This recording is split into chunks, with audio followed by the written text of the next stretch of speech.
Ya dalam banyak kali ya saya kira, karena ini kan diputuskan di akhir. Mestinya sejak awal ketika gugatan itu disampaikan 8 bulan yang lalu oleh teman-teman PSI, mestinya segera diputuskan supaya tidak dikaitkan dengan kepentingan Pilpres dan ingin memajukan Gibran sebagai calon wakil Prabowo Subianto.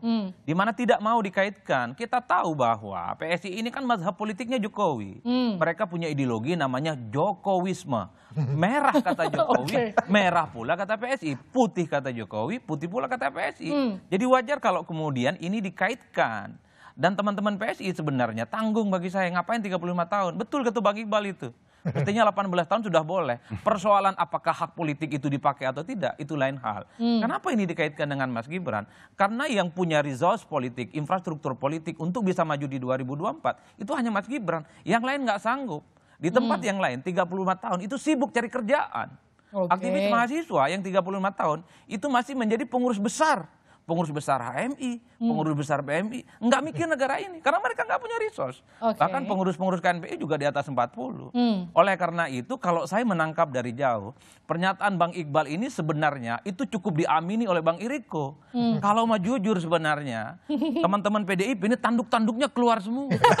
Jadi gini, sebentar, kalau 18 tahun berarti Mas Adi setuju. Ya. Iya toh, kalau misalnya besok misalnya Hakim Konstitusi memutusnya 18 tahun, berarti setuju kan? Supaya tidak ada intensi ini dikaitkan hanya kepada sosok tertentu. Lah iya, berarti kan setuju. Nanti dikaitkan setuju kan? lagi.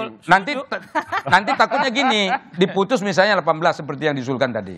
Tahu-tahu Gibran juga dicalonkan. Nanti disalahkan lagi, ini seakan-akan biar bagus setuju juga, tapi gitu. tidak berlakukan pemilu kali ini. Ini kan benar-benar ini minta lagi yang baru nih. Benar-benar permintaan baru. Ini permintaan baru. Beda tadi ini penjelasan tadi itu beda. Masa orang mau bertanding baru peraturan direvisi.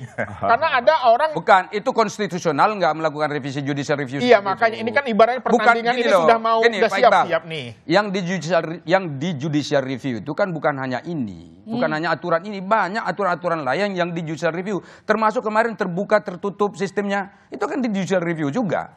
Itu juga jadi perdebatan panjang kemarin kan. Nah sekarang ini jadi perdebatan juga. Ujung-ujungnya apa sebetulnya mau kita kejar? Menurut saya sebetulnya adalah bagaimana agar pemilu ini bisa terlaksana dengan baik, kemudian bisa mengakomodir semua kepentingan, termasuk untuk dijalankan dan mencalonkan. Saya lanjut ini, belum selesai. Saya melihat Bang Iriko itu tanduknya lagi ditahan, keluar itu 10 tanduk. Tinggal nungguin truk. Nah dan ini juga, kalau saya ngelihat Bang Saoleh dan teman-teman ya, saya agak aneh gitu, mereka terkesan sami'na wa ta'na dan tidak marah. Kalau mau jujur, ini terkesan tidak dianggap. Erick Thohir itu kurang apa? Menko, popularitasnya mantap, elektabilitasnya sampai nyentuh ke langit yang ketujuh. Ini saya luruskan sedikit, Jadi gini loh, sampai sekarang seperti yang saya katakan tadi.